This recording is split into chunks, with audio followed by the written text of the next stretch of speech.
Okay. Good afternoon, everyone. My name is Abdesamad Saidi. I'm the head of research department. So it is my great pleasure and honor to chair this session. Our keynote speaker is Professor Marc, and he will talk about volatility in high dimension using dynamic factor model. So Professor Marc is professor emeritus at ULB University, donc Université Libre de Bruxelles, where he served since 1971, almost half a century. He is an elected member of the Royal Academy of Belgium, which is one of the most respected and distinguished institutions which promote science and art. He has been on the editorial board of many academic journals. He was editor-in-chief of International Statistical Review, co-editor-in-chief of Statistical Inference for Stochastic Processes, and an associate editor of many journals. To name few: Journal of American Statistical Association, the Journal of Econometrics, the Journal of Business and Economic Statistics, the Annal of Computational and Financial Econometrics.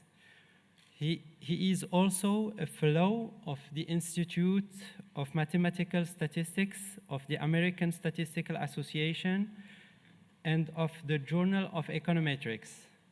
During his career, he published more than 200 papers in highly ranked journals, international journals. He supervised 25 PhD students. Most of them are now professors in many countries, in Algeria, in Belgium, in France, in Italy, and in Morocco. Others are senior manager in public and private institutions. I'm proud to have been one of his students. In recognition of his contribution, he received many awards and distinctions. And right now, he continues to be passionate about econometrics and statistics. His research with Hallin and Mario Forni, Marco Lippi, and Roman Diska on modeling of high-dimensional time series using dynamic factor models has a great impact on the class of model, this class of models, which is nowadays widely used by public and private institutions as central banks and investment banks for analyzing and forecasting high-dimensional data. So please join me in welcoming Professor Marc.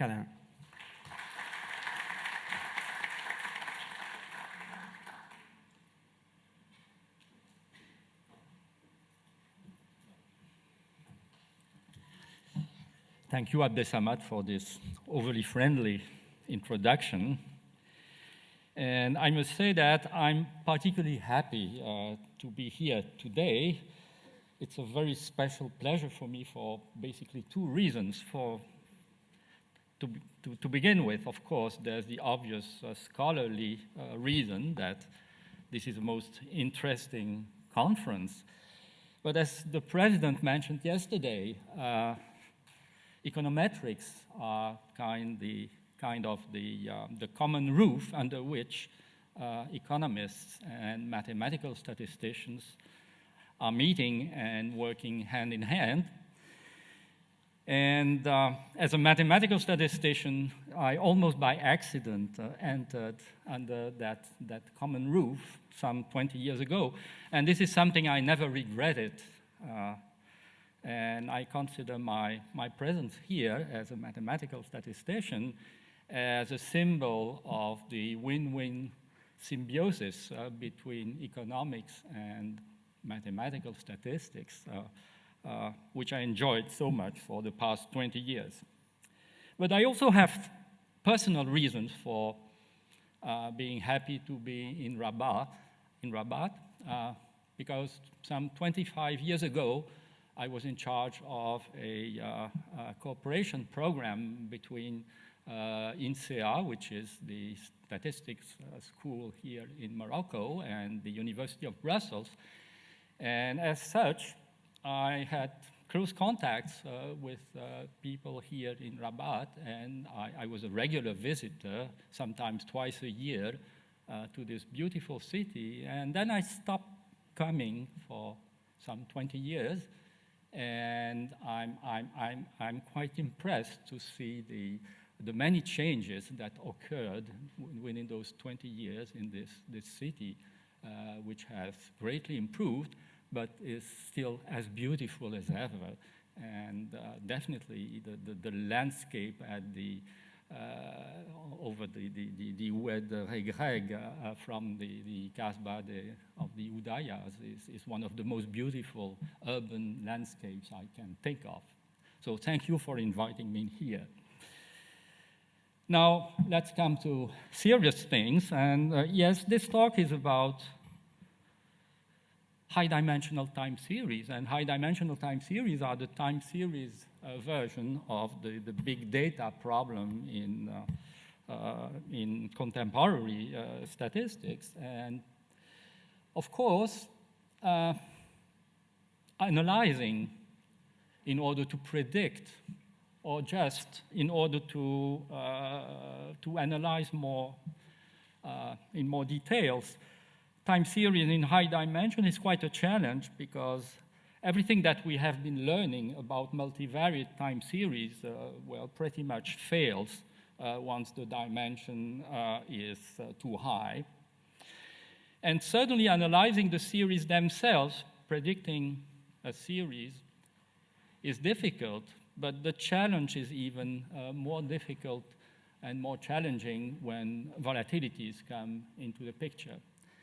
And so in this talk, I would like to show that an excellent tool, a tool for doing this, is what is known as the general dynamic factor model. So in this talk, I will propose a two-step general dynamic factor procedure in order to estimate the common return and volatility factors from a large panel of stock returns. To fix the ideas, think of a time series in dimension 100. The Standard & Poor 100 will be used as an example. So this you can see either as a time series in dimension 100 or as a collection of 100 univariate time series, but then they have very intricate interrelations that hardly can be modeled in any reasonable way. And well, I will focus on two problems, and the first one will be the construction of one step ahead conditional quantiles, which are value at risk. And from those value at risk, we can construct prediction intervals that are quantile-based, which means that they can handle not just conditional heteroscedasticity, but more general conditional heterogeneity in the observations. But there's more in the method, and as we shall see, this method also can provide a detailed analysis, for instance, impulse response functions, the propagation of volatility shocks, etc., which is, I think, most interesting and hardly can be expected from any other models. And the word model here actually is a misnomer, because I would like also to insist, and this is something I tried to discuss yesterday with Chris Sims. Actually, the general dynamic factor I will describe is not really a statistical model in the sense that it does not really place restrictions on the data generating process. The general dynamic factor and all other dynamic or non-dynamic factor models, in a sense, are particular cases of that general one, is based on a representation result, meaning that give me a second-order stationary process with two indices, one for the cross-section and one for time. Well, that process admits, as both the time series, as both the dimension of the time series and the period of observation go to infinity, that process admits a general dynamic factor model decomposition. And in that sense, the word model is not welcome there, because it's not an assumption, it's not a constraint you are placing on the data generating process. And, well, I will explain how this two-step general dynamic factor model allows for the construction of predictions. And of course, I will compare the performance with more standard parametric gauge-type methods. So that's the general contents of the general message of this talk. And the motivation is more or less obvious because typically value-at-risks are important risk measures. And in general, they are built using parametric estimates of the volatility of returns. A textbook reference is the book by Franck and Zakoyan on that topic. But as we know, once the dimension grows, and this is not just about high dimension, but even in moderate dimension, certainly volatility models are running into very severe curves of dimensionality problems, that the number of parameters grows much too fast. And, well, this is a big problem, of course. So the basic idea behind factor models, whether the general dynamic factor model or other factor models, the basic idea is to decompose the high-dimensional time series, so here a vector of returns, into two pieces, which are mutually orthogonal, hopefully at all leads and lags. That will be the case in the general dynamic factor model. It's not always the case in more particular models. So two pieces, one which is called the common component, and the common component is a reduced rank series, which is high dimensional but driven by a small number of shocks. Since it is driven by a small number of shocks, actually it's not really high dimensional. And once you have recovered that small number of shocks, then you can do business with this common component.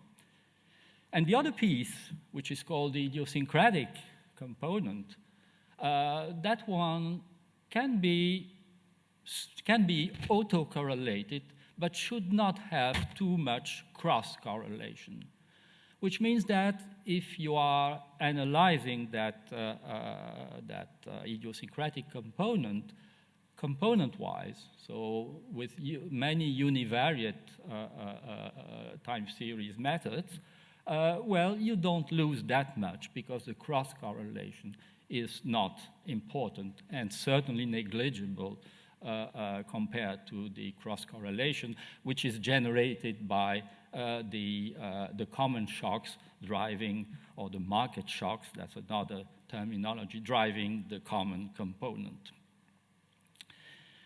The problem, as we shall see, is that those factor models are entirely based on the covariance structure of the returns. And as such, they don't tell us anything about volatilities. So something has to be done there, which is not obvious.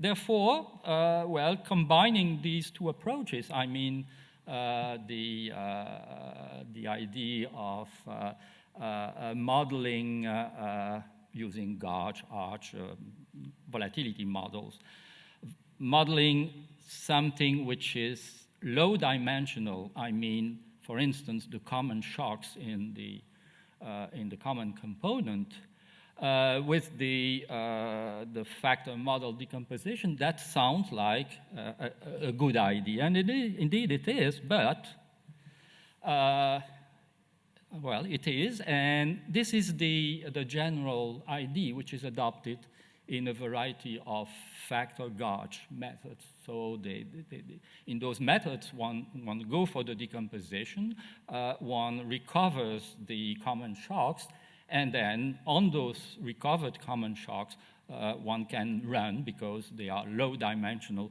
one can run one of the many volatility model methods that can be found in the literature.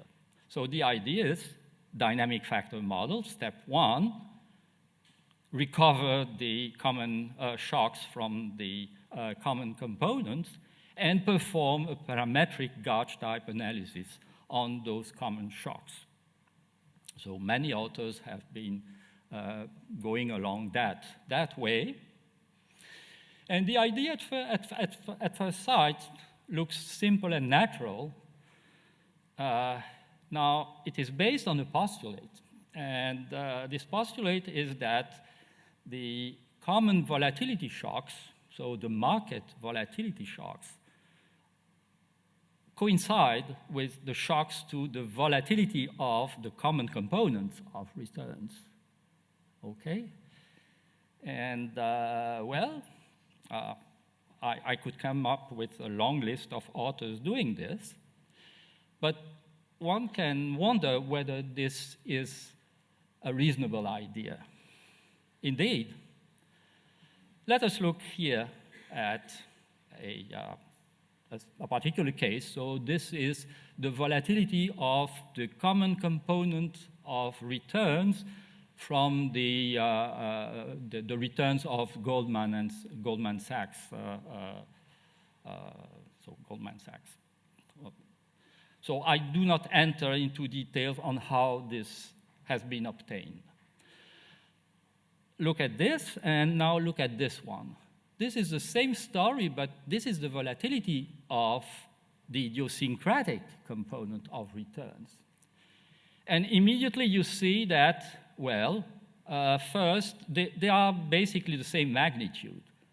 So if you concentrate on the volatility of the common component, and you forget about the volatility of the idiosyncratic component, well, you are losing a lot of volatility. So you'd better keep them both. But if you look at them, you can see that they co-move. They co-move. Here you have the peak at the great financial crisis, and you have the same peak here in the volatility of the common component. That means that this separation between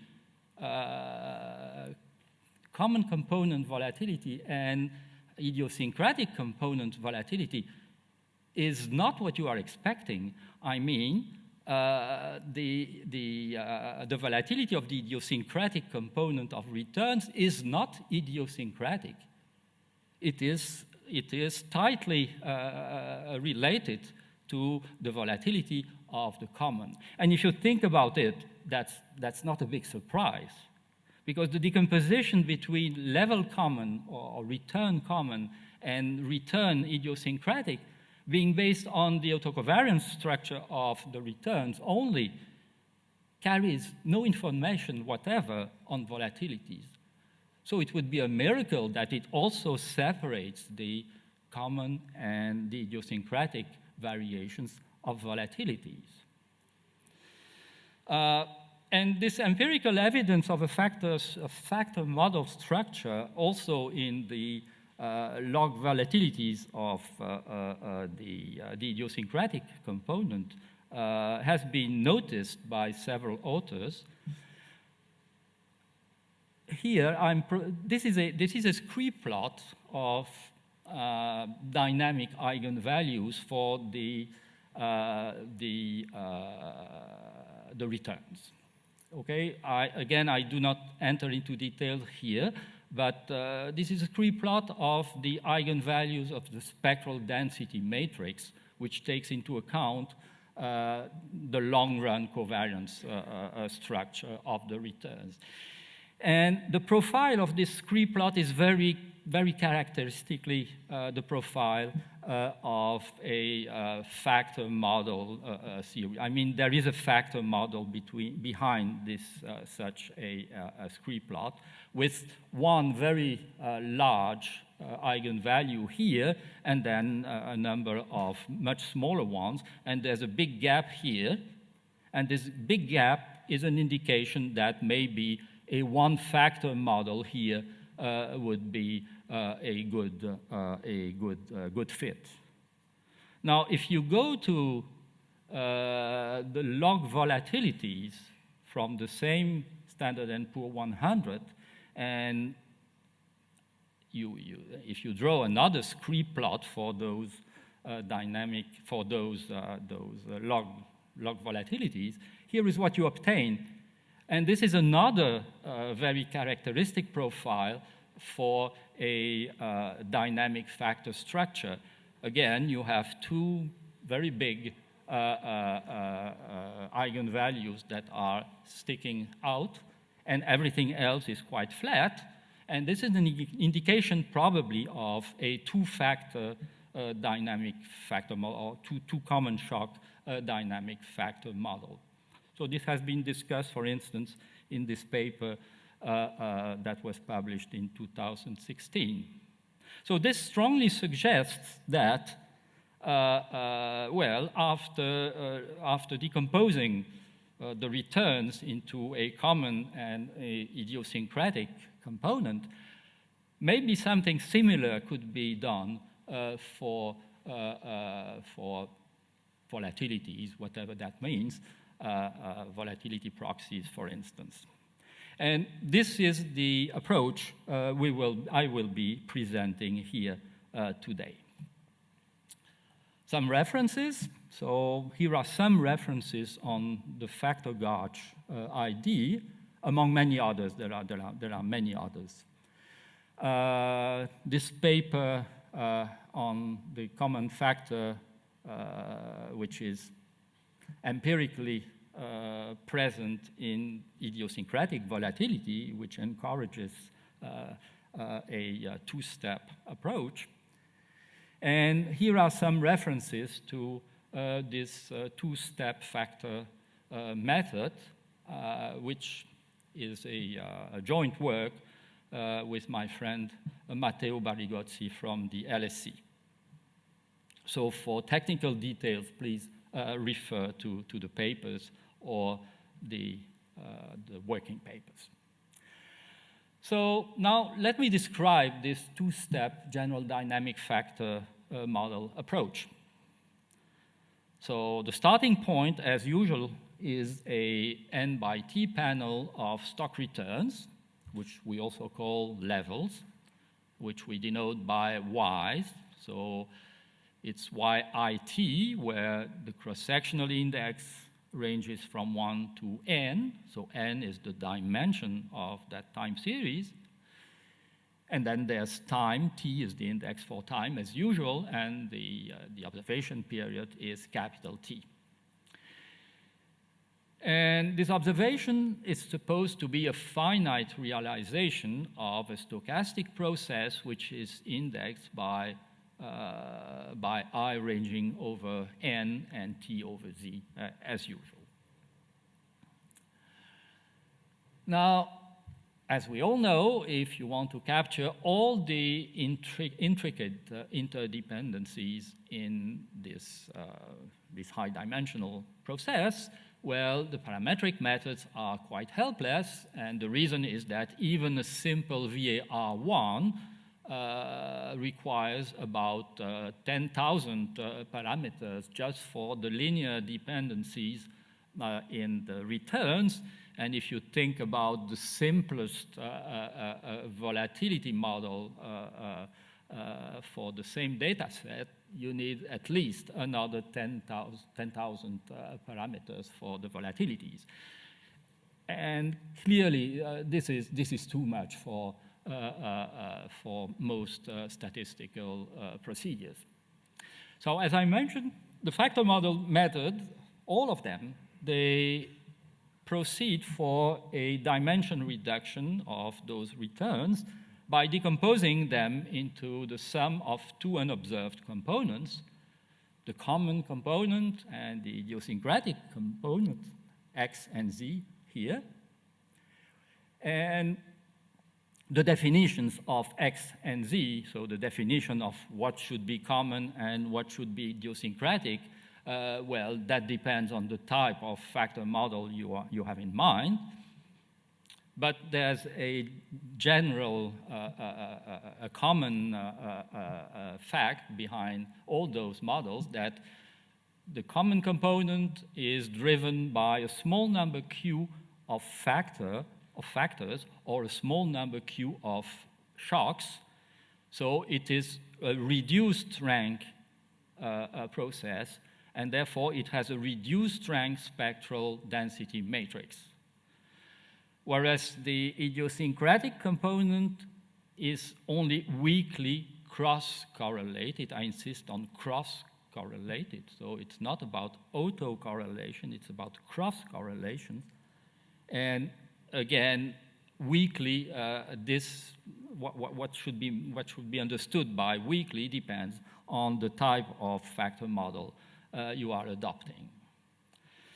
And usually what happens is that as n goes to infinity, and also capital T, well, this decomposition, which is not finite n identifiable, can be asymptotically identified. So when n is large, one reasonably well can disentangle that unobserved x and that unobserved z. And this is what some authors call the blessing of dimensionality. That's where dimensionality is helping you, whereas usually it's a nightmare. And throughout, therefore, we are considering high-dimensional asymptotics, meaning that both n and t will go to infinity. Now, all factor models have in mind a divide and rule strategy. The idea of decomposing the observation into a common component and an idiosyncratic component is motivated by the fact that those two components will be treated by different statistical methods. Because it is reduced rank, the series of common components somehow can be handled as a low-dimensional series, and so there we can use the tools we are more or less familiar with. Those common shocks can be recovered, and fundamental representations of those common components can be estimated. On the other hand, the idiosyncratic component is only mildly correlated, so you have a very, very large vector of random variables. But since they are only weakly cross-correlated, well, by treating them one by one, you don't lose much. And for instance, if you are fitting univariate autoregressive models to each of those components, well, the fit is almost as good as a global VAR fit to the n-dimensional vector of the same residuals. Once again, I insist on this because I feel it's so important. The general dynamic factor model, which I will now describe, contrary to many other dynamic factor models, which are more static ones, this decomposition is not really a statistical model, it is a representation result. Okay? So there's no real assumption there, except for the technical assumptions that we will make later on to obtain consistent estimators. So let us describe this now in more detail. So remember that the observations, so the returns here are the y's, and let us assume that they are centered, so I'm subtracting an expectation here. They are decomposed into the sum, so x plus z, and this z here, excuse me, this x here, as announced, is driven by a small number q of white noises or shocks, which are denoted here as U1, U2, up to UQ. Okay? As for the idiosyncratic component, there things are more general, and we are writing it as a, here we have a general linear, so moving average representation of infinite order. And matrix notation, here is your common, and here is your idiosyncratic. And of course, you don't see this. This is a decomposition which is not observed. Then there's a list of assumptions or properties which allow to characterize this decomposition, so which allow to identify it. So we have to say what we mean with common and what we mean with idiosyncratic. So some are basic, are very important. They are structural assumptions. Some others are more technical. Among the structural ones is that the vector, the q-dimensional vector ut here is second order q-dimensional white noise. So zero mean and diagonal covariance, okay? This is a less important assumption that the filters here that are loading those common shocks, those filters are rational and have absolutely summable coefficients. So such assumptions in the sequel I will skip to save time.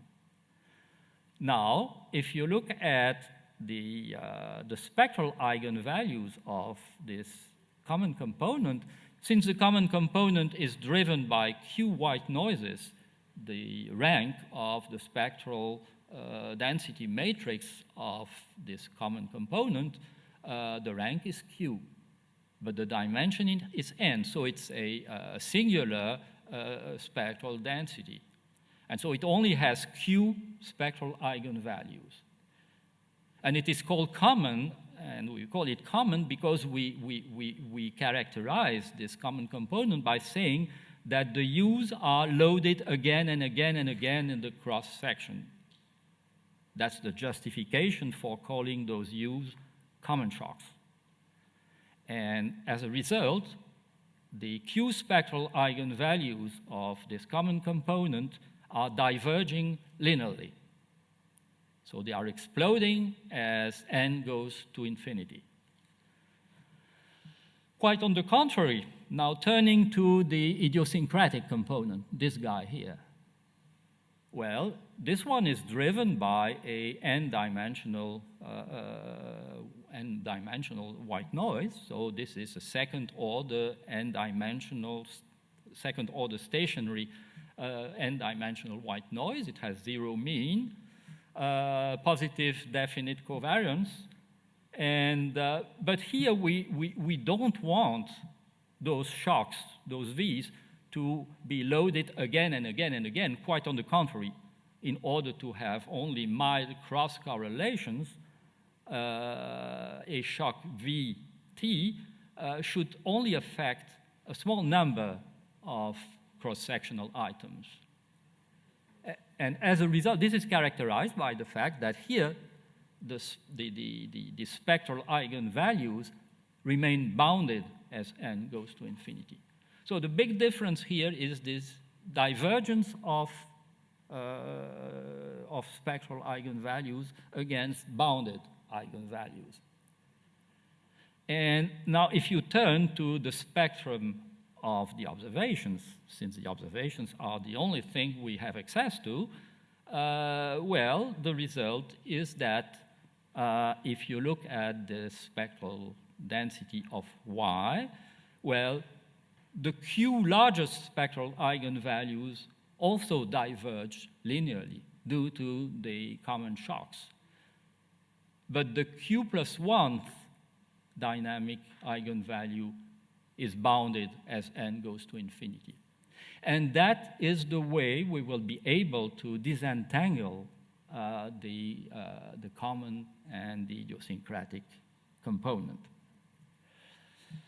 Now, I will not enter into details. When this general dynamic factor model was first introduced, the estimation procedure we came up with was based on Brillinger's concept of dynamic principal components, which is something more general than ordinary principal components. Ordinary principal components are looking at norm linear combinations of present observations, so contemporaneous linear combinations, whereas dynamic principal components are looking at norm linear combinations of present and past, and unfortunately also future observations. That method allows to estimate the general dynamic factor model, but unfortunately, at the end of the sample, it is based, this method leads to estimators which are based on two-sided filters. As a result, at the end of the sample, we are in trouble because we don't have the future observations. And it works well in the center, but not at the beginning and not at the end. And this is why in 2015 and 2017, we came up with another estimation method, which is based on a very interesting result by Anderson and Deistler on the VAR representation of reduced rank processes. And to make a long story short, it can be shown that there exists an autoregressive filter. So this is a n-dimensional, so a very big autoregressive filter, such that filtering the observations y with this autoregressive filter yields something of this form. Okay, so you have this 1 minus a of L operating on the observation. What you get is, of course, the sum of the filtered common and the filtered idiosyncratic. Now, the filtered idiosyncratic is still idiosyncratic. So this guy here is still idiosyncratic. But the big difference is this guy.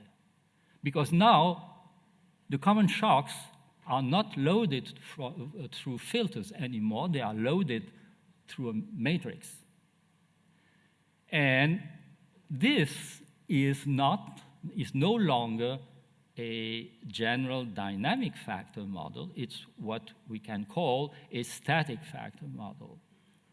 And static factor models can be estimated by means of traditional principal components. And traditional principal components only are using contemporaneous observations, so no filters anymore. And so when you get to the end of the sample, you do not need the future observations. You only need the observations you are having at the end of the observation period. So that's the big advantage of this alternative representation. Okay.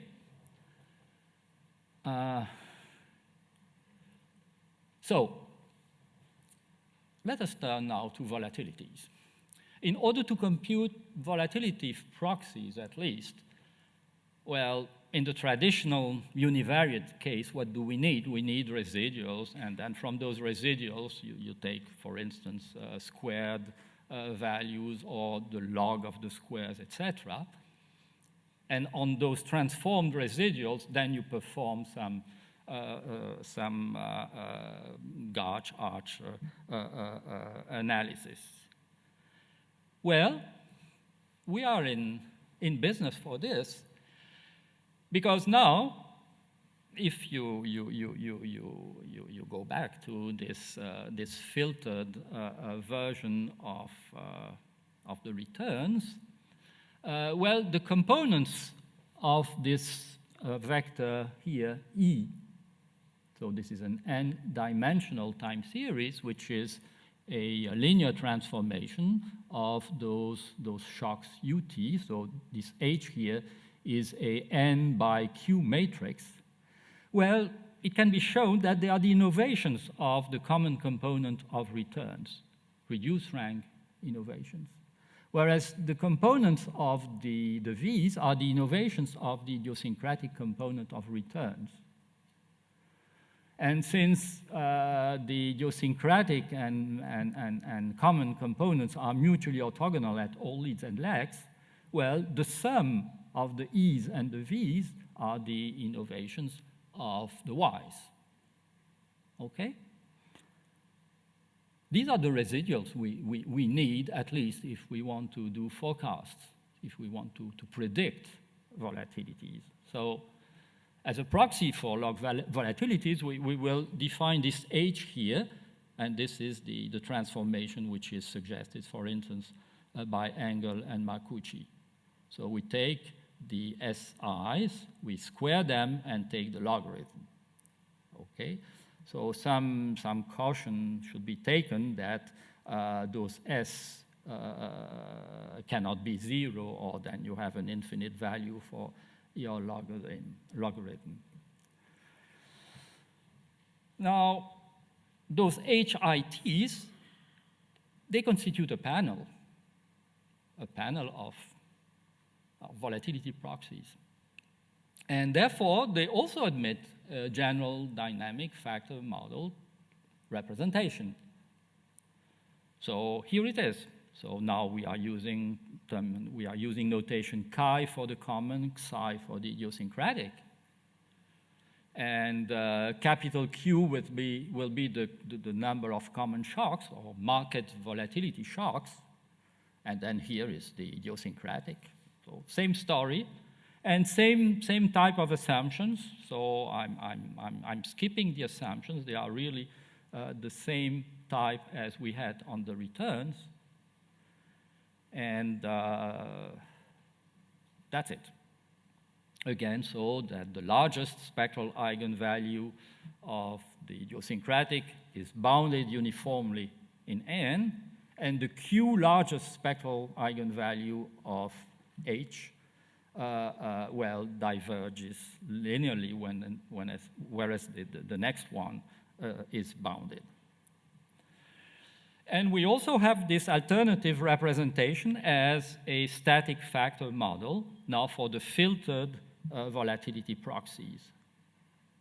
Okay? Now, summary.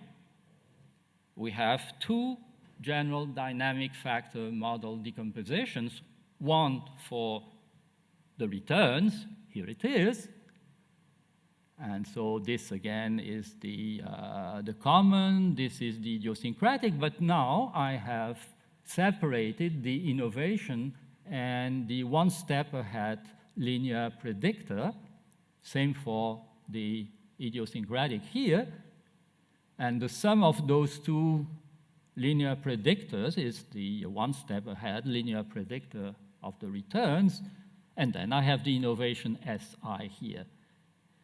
And on this log squared innovation, I'm having this decomposition. And again, same story. For this H, I have this one step ahead linear predictor, and this one for the corresponding idiosyncratic. So they add up into this H IT conditional on t minus 1 here, plus an innovation, call it omega IT. And now, if I plug in this decomposition for H into SIT, which is the exponential of SIT, which is the exponential of HIT, and then you have to take a root, which is a factor 1/2 in the exponential. Then I get that SIT decomposes into the product of two things. One is a one-step ahead predictor for SIT, which is not the optimal one in the linear sense, because we have exponentiated the h's. And then here is kind of multiplicative innovation, which we call WIT. All right? Now, since I have that YIT, so the return at time t for cross-sectional item I, decomposes into optimally one step ahead predictor here, plus this decomposition of the innovation SIT into a predictor times a multiplicative innovation, I can construct, at least at this point it's still in population, I can construct values at risk. And values at risk, they will be obtained by considering the quantiles of this guy here. So the value at risk, the conditional value at risk of the return at time t, conditional on observations up to time t minus 1, will be this optimal predictor here, plus the predictor here of S, of the innovation, times the quantile of order alpha of those y's here. And with this, I can construct lower and upper prediction bounds based on those quantiles. And I insist on the fact that this is not just multiplicative volatility. It's not just heteroscedasticity, conditional heteroscedasticity. It is really conditional heterogeneity, because we are basing it on the quantiles, not just a scale that depends on the past. And of course, since you are playing with quantiles, this is an equal tail prediction interval for the returns, but unequal tails prediction can be constructed as well, which is interesting if you don't have the same attitude towards losses and gains, which most of us would agree with. Now, this was still in population. Now, the statistician comes in, and we have to estimate those things. And I don't have much time to enter into details, but in a nutshell, here is how to proceed. So we have this decomposition here with this autoregressive filter, which is a static factor model representation for the filtered values of the returns.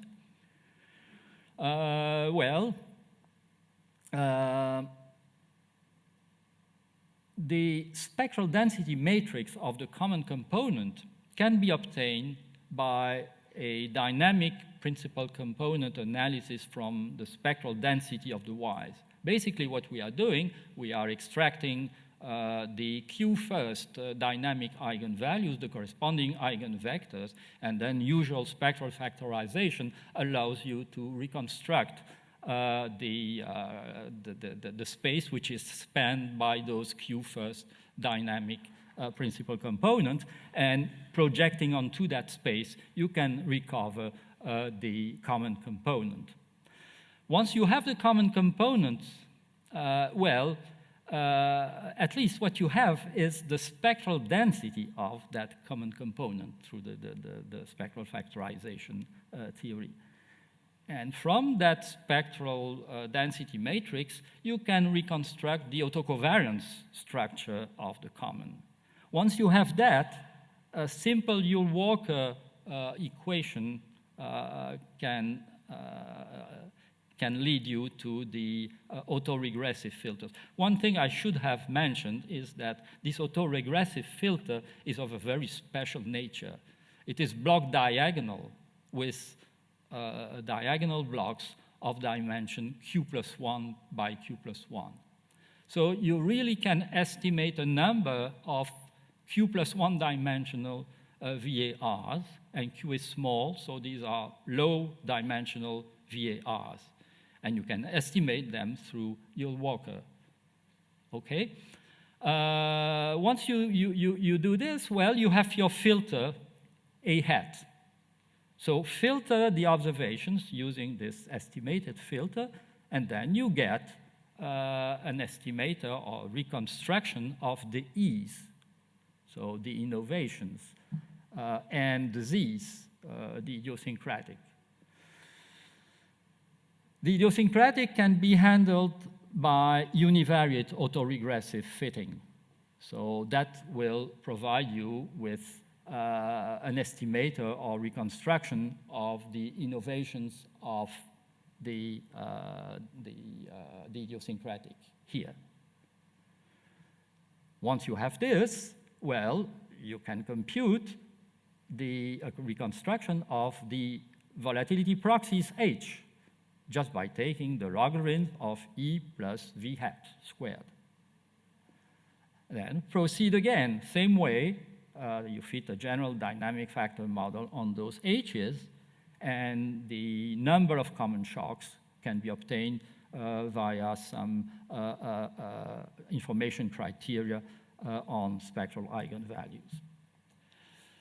Okay, now we need estimations of those spectral density matrices. Therefore, we need bandwidth selection. We need all sorts of things. These I'm skipping, and of course, there are assumptions on those bandwidth and kernels. And well, the result is that estimation, yes, we can do it. And here are the consistency results with rates. And I will not insist on the rates. Only referees are interested in rates when it comes to come up with nasty remarks. Okay, so we have all those reconstructions. Basically, we asymptotically know everything about our general dynamic factor model. And since we know everything, well, we can recover the H hat and do the decomposition I showed.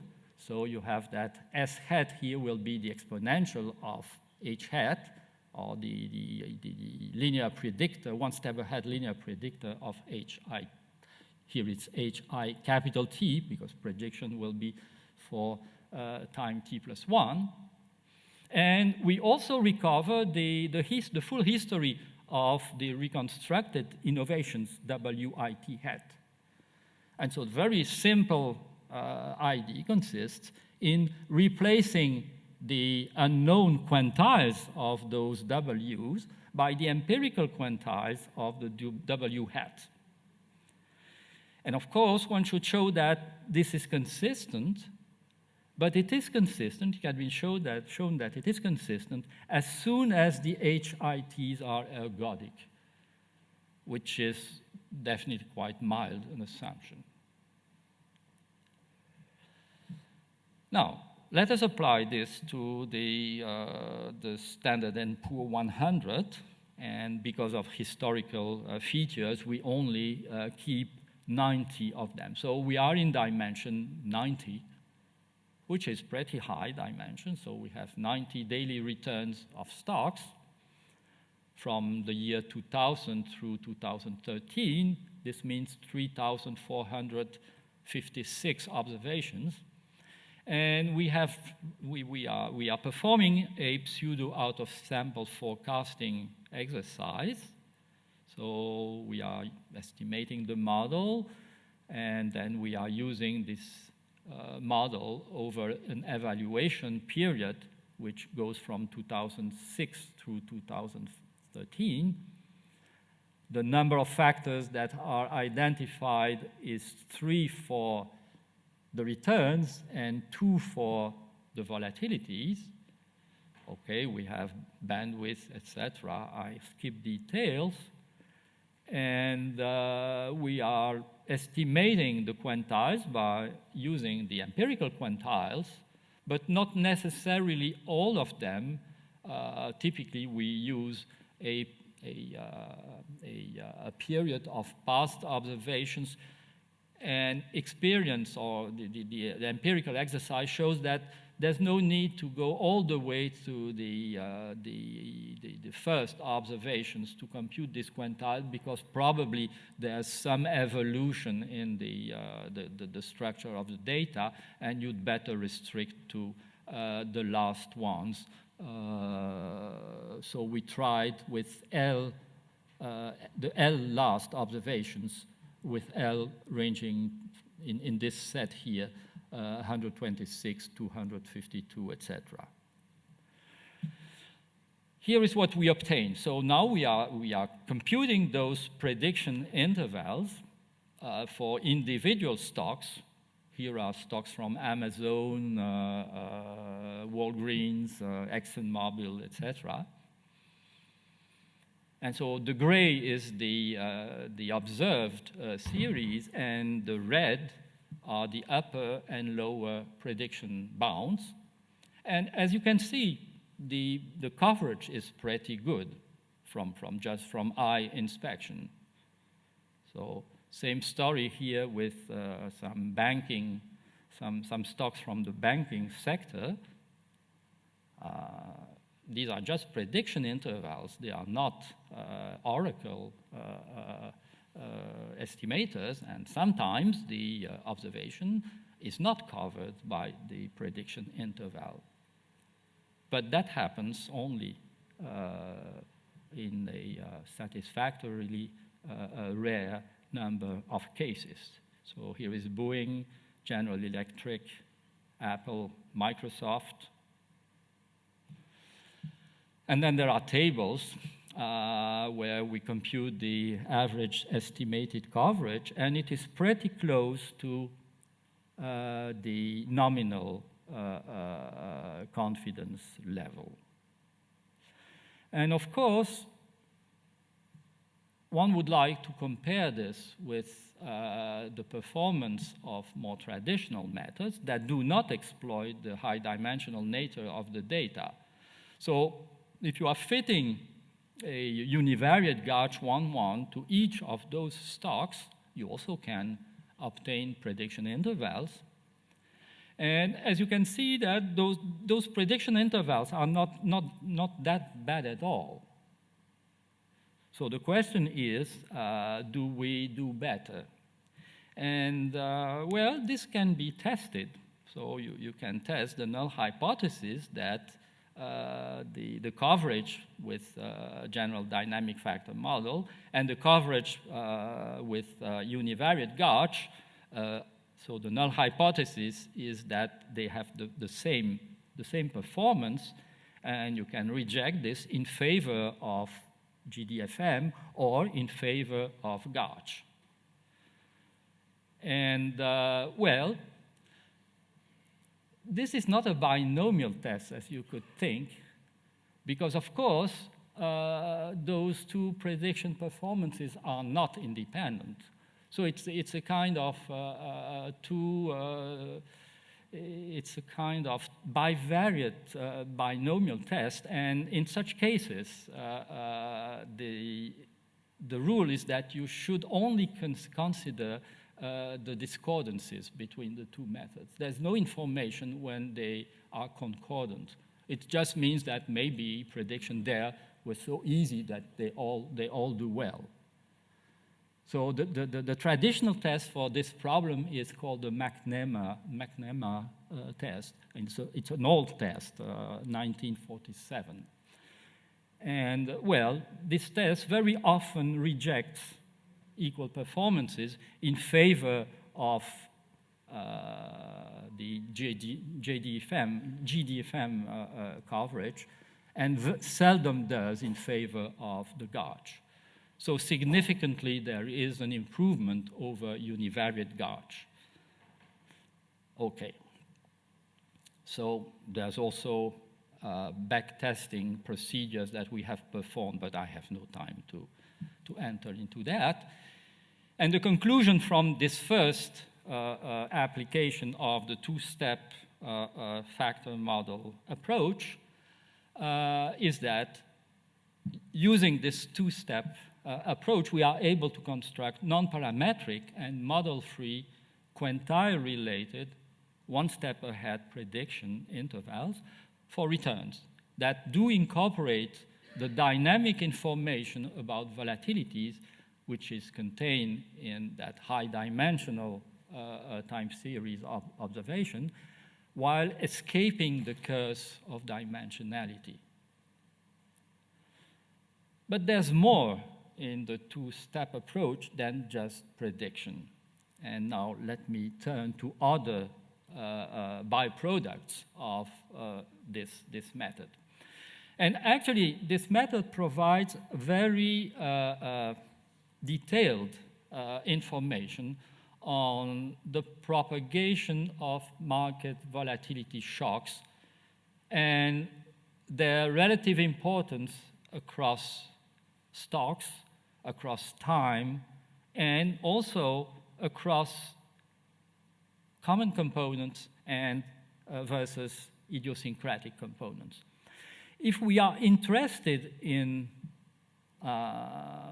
think of impulse response functions, etc., well, there is no point in merging the two innovations we had extracted from step one. That's okay for prediction, but if we want an analysis of the structure, let us keep those two innovations. And so we don't merge them any longer, and we have here the EITs, which are the innovations to the common, and the VITs, which are the innovations to the idiosyncratic. And now we will perform a double volatility analysis, one for the volatility of the common components and one for the volatility of the idiosyncratic components. And the HITs now we denote as HIT common and HIT idio for idiosyncratic. Which means that instead of one panel of H's, we have two of them, and they are not mutually independent, of course. And they both contain common information on those shocks, those market volatility shocks we are interested in. So we should analyze them jointly and consider them as not as two separate panels to be analyzed separately, but as one panel with two sub-panels.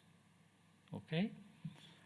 So we have two panels of volatility proxies which are impacted and contain information on the same market volatility shocks, and we should not treat them separately.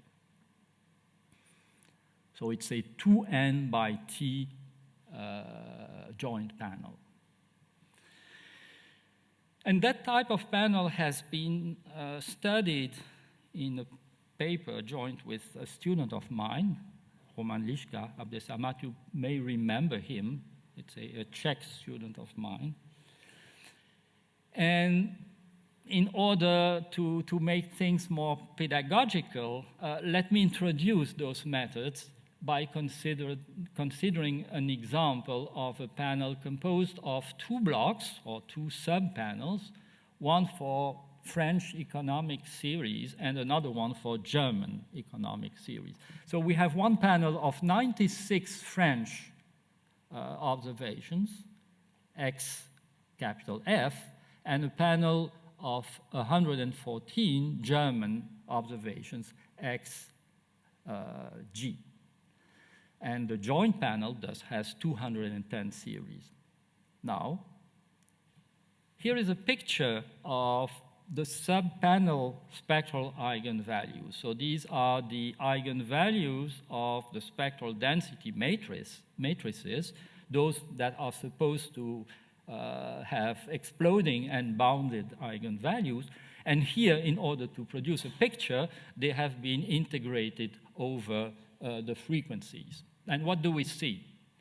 So this is the panel, this is for France.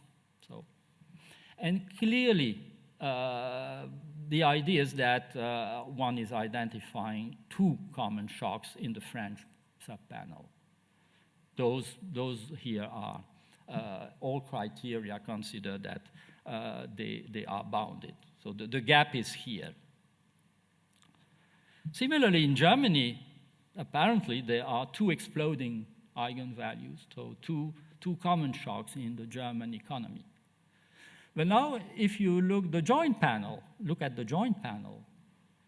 well, if France and Germany were completely unrelated, you would recover the common shocks, the French common shocks and the German common shocks. That's 2 plus 2.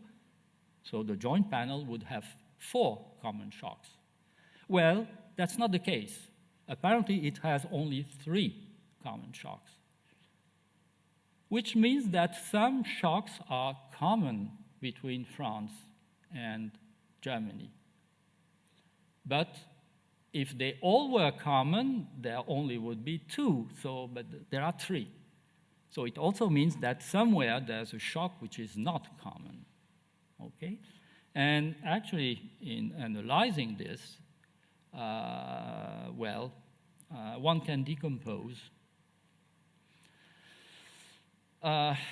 You can decompose the Hilbert space of all observations, so the joint panel, into something which is a French common space and a French idiosyncratic space based on the French dynamic eigenvalues and the French and the orthogonal complement. So that's one decomposition. You also can decompose into a German common space and a German idiosyncratic space. And finally, you can decompose into a joint common space and a joint idiosyncratic space. So 3 possible decompositions, factor model decompositions. And playing with those decompositions, well, you can split the observation, be it a French or a German observation, now into 1, 2, 3, 4 mutually orthogonal components. One of those components is called psi here, and even psi fg, which means that it is the projection onto the space which is idiosyncratic both for France and for Germany. So those are the variables which are completely idiosyncratic. They are in the intersection of the 2 idiosyncratic spaces. We call them strongly idiosyncratic. Then you have things that are at the intersection of the common spaces. So this phi here, phi sub f, because it's a French observation, lies in the common space of France, but also in the common space of Germany. We call they strongly common. And then you have mixed cases, things that are in the French common space, but in the German idiosyncratic, or the other way around, in the German idiosyncratic and the French common. Those we call weakly idiosyncratic or weakly common. Again, I do not enter into details. Similar general dynamic factor models as I have been describing allow for disentangling those 4 components. So I see that I have limited time ahead. And let us come back to our case. The role of France is placed by the HIT common, so the common log volatilities the log volatilities of the common component of returns, okay? And the HIT idio will play the role of Germany. Or the other way around, of course, would not make a difference. And it so happens that in this case, in the case of Standard & Poor 100, well, Q is identified as 1, and therefore, and Q common and Q idio also are 1. So this greatly simplifies the analysis in the sense that there are no mixed cases. There's only a strongly common component and strongly idiosyncratic. So here, strongly common means common for both the log volatilities of the common component of returns and the idiosyncratic component of returns. All right, so this model can be estimated. I skip details, and it is interesting to analyze the ratios between the sum of variances of the estimated common component. So this is the analysis of the returns themselves. So these are the ratios of the portion of variance that is originating in the common component and the total variance. And you can draw histograms for those ratios. And as you can see, this is a central part here, meaning that there are few stocks where the ratio is very low, and few stocks where the ratio is rather high, and the majority here has a ratio which is kind of quite the same. So to the left-hand side, you have the highly idiosyncratic, and to the right-hand side, you have the highly common stocks. These are the market shocks to returns at time t. So these are the shocks to returns, not volatilities yet, but all those things you can recover. This is the picture you obtain with the dynamic eigenvalues for the H common. Yes, for the volatility proxy panel. So you have your two volatility proxy panels, the common one, the idiosyncratic one, and the joint one. And as you can see, it's one diverging eigenvalue. Okay, so I skip details. This is the estimated market shock now on volatilities. So the shocks to this strongly common component of the two-block panel of log volatilities. And you very well can see the various crises that have happened, such as the great financial crisis here starting in 2008, and you have this surge of volatility here. Now, again, ratios can be computed, weighting the contribution of the market shocks and the idiosyncratic shocks. And here are the histograms. So there's a difference between the return common volatility and the idiosyncratic return volatilities.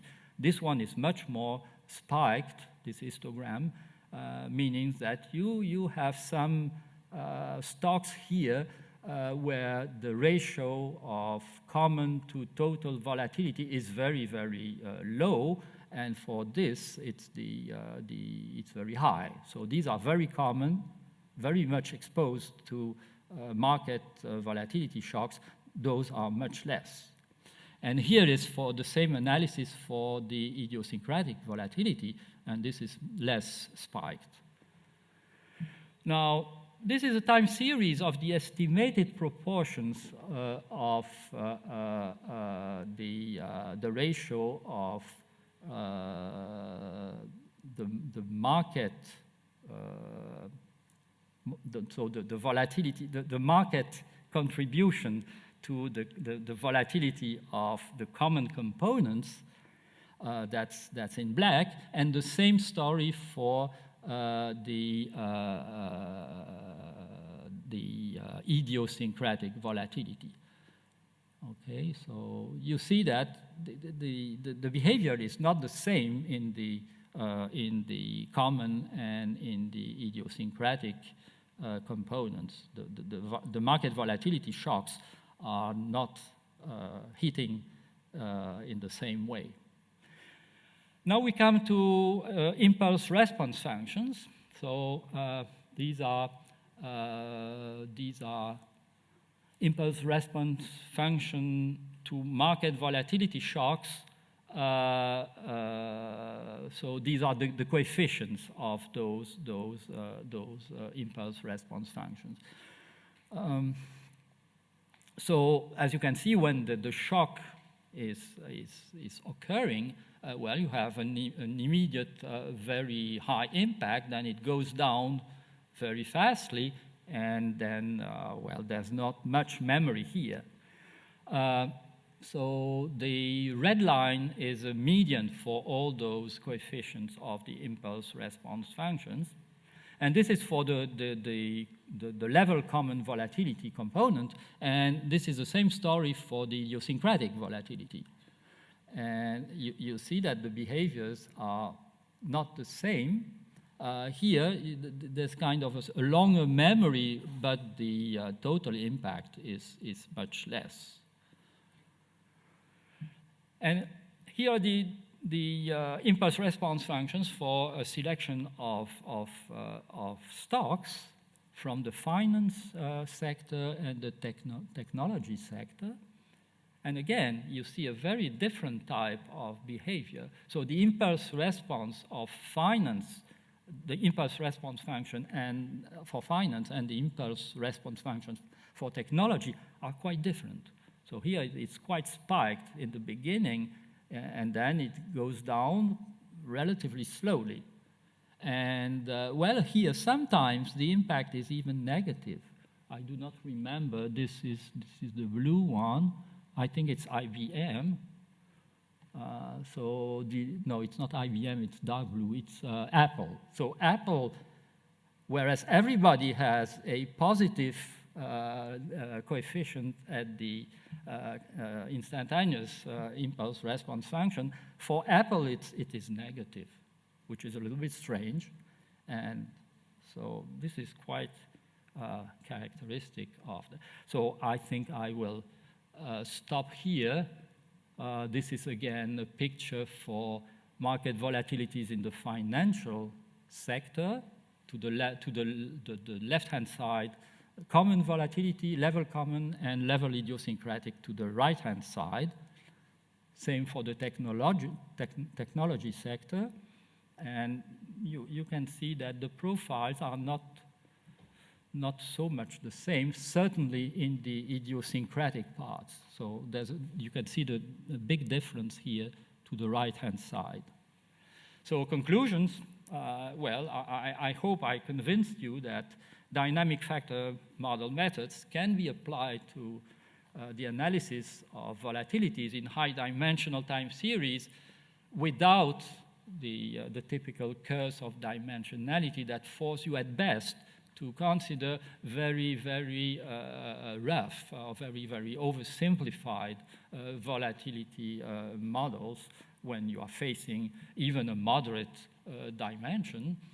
So the curse of dimensionality, in a sense, has been turned into a blessing. So there's also a lot of information here related to this decomposition between level common and level idiosyncratic. And, well, I hope that this approach can open the door to volatility prediction and portfolio optimization without curse of dimensionality or oversimplified modeling, so in large panels of stock returns. Thank you for your attention.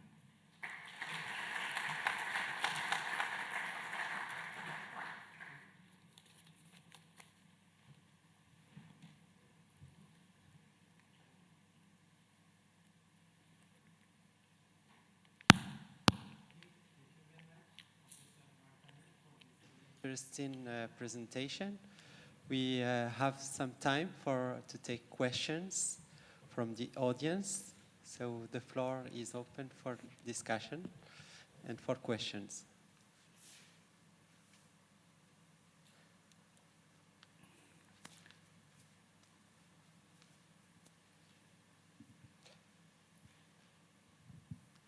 So thank you very much for a very interesting presentation. I've learned quite a few things. But I have a question. Your model for stock returns has two components. One is the dynamic component for the levels, and then the dynamic component for the transformation of the factors. But there isn't much linear autocorrelation in the levels to begin with. So have you tried to skip the dynamic aspect of the first step, so just do principal components, assuming that there is no dynamics in the levels, and then apply in your second step? And if so, do the results change much? Well, I do not totally agree with the fact that there's not much correlation or autocorrelation, or certainly cross-correlation. Cross-correlation here is more important than autocorrelation. So maybe there's little autocorrelation, but the cross-sectional, the cross-correlation is very much there. And those exploding dynamic eigenvalues are exploding, which means that this should be exploited, and this is precisely what is due to the existence of market shocks, because those shocks are creating this cross-correlation, this exploding cross-correlation. So no, I have not tried to immediately use the step 2 without step 1.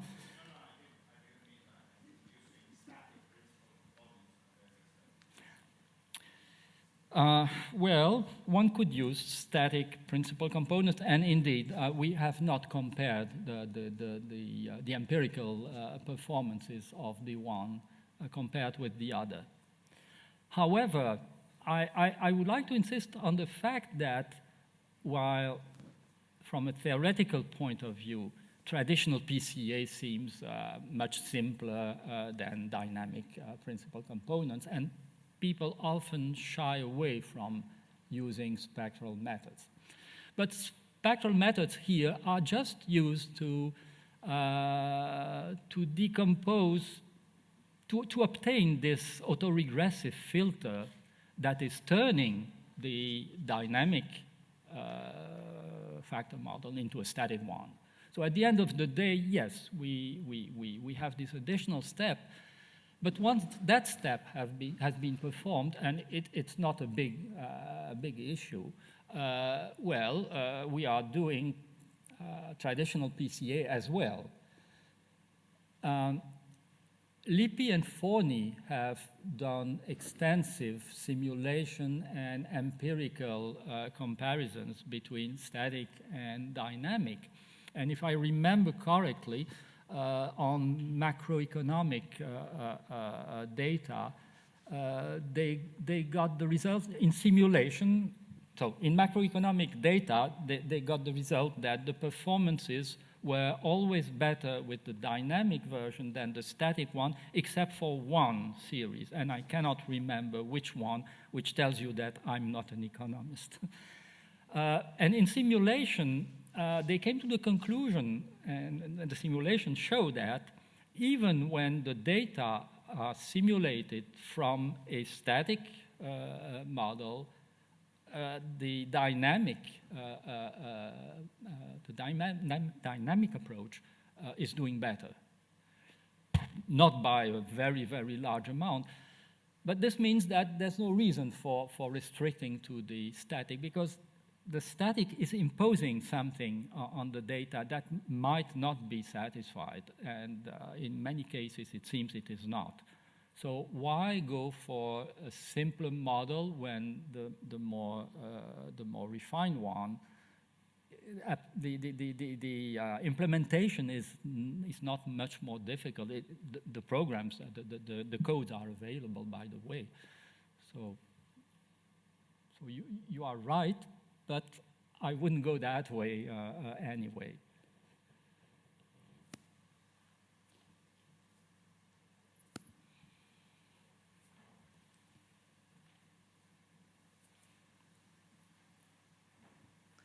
Thank you, Professor Hallin, for your interesting presentation and method. I have two questions. The first one is, can the method be applied for integrated variables, or we can use it only for stationary variables? The second question is there any statistical software component available for estimation? Absolutely, absolutely. And my co-author, Matteo Bardigozzi, has a website where he has been collecting all the codes related to this.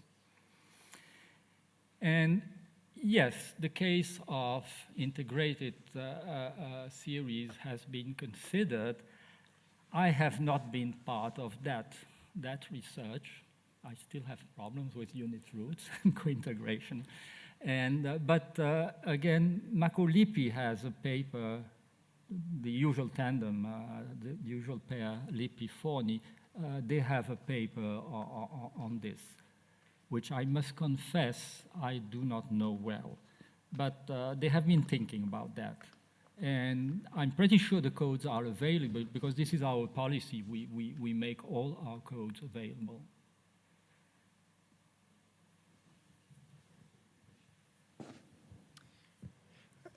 Thank you for your presentation. I have a short question about this method, because I have seen that you have used some assumptions. So what do you think about compared with the method which is based on wavelet, in which all assumptions are relaxed totally, except for the fact that you have to use energy for the signal or only one-to-one pairs? Thank you. Well, I think very highly of that idea. Of course, we have been using traditional spectral ideas, which are based on sines and cosines. I'm pretty sure that the wavelet approach would produce another type of spectrum where one could imagine a theory similar to Brillinger's theory of dynamic principal components. But that's a lot of work ahead. We haven't touched it, but I would be very much interested in seeing such a theory. Yes, yes. Let's take another question. I have one for our speaker. Could we use this approach on real data and see if it can show or predict the financial crisis? Could we use those approach and see if we can predict the high volatility in the market and use those approach as early warning systems? This is my question. Hopefully so, but I cannot provide any evidence of that. Because the only data sets we had access to are daily values, and probably that's not sufficient. We would need more higher frequency observations. But then not all data sets are available publicly, and we are just poor researchers, and I'm not in a central bank. But that's of course a good question, because that's what we all are afraid of, and having early warnings would be great. In principle, if this approach fails, I have the feeling that all approaches would fail, because if there is early information on a forthcoming crisis, here we should see it. If we don't see it here, that means that nobody can see it. Okay. Last one.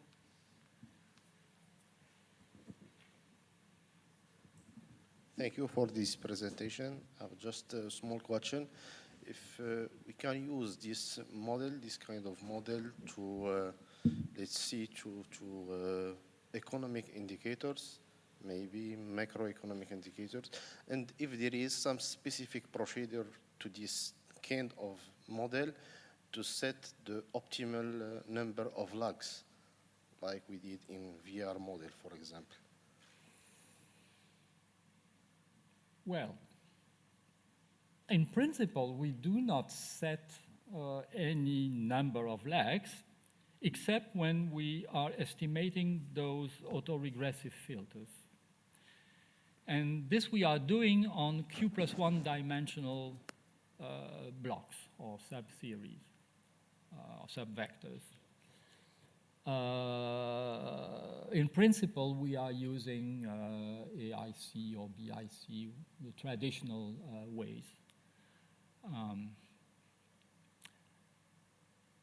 It so happens that there are not many variations, and usually if we fix a number of a maximum order for those autoregressive filters, well, if we put, I do not remember details, but I think in the codes there is a parameter for that, and it's 5 or 6 or 10. I do not remember very clearly, and it works well.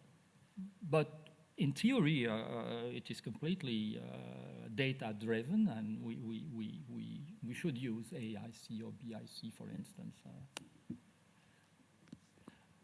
As for the selection of the number of shocks, that's a slightly different story. And there we have an information theoretical criterion that works much better than Bai and Eng's. Okay, let's stop here and thank our speaker.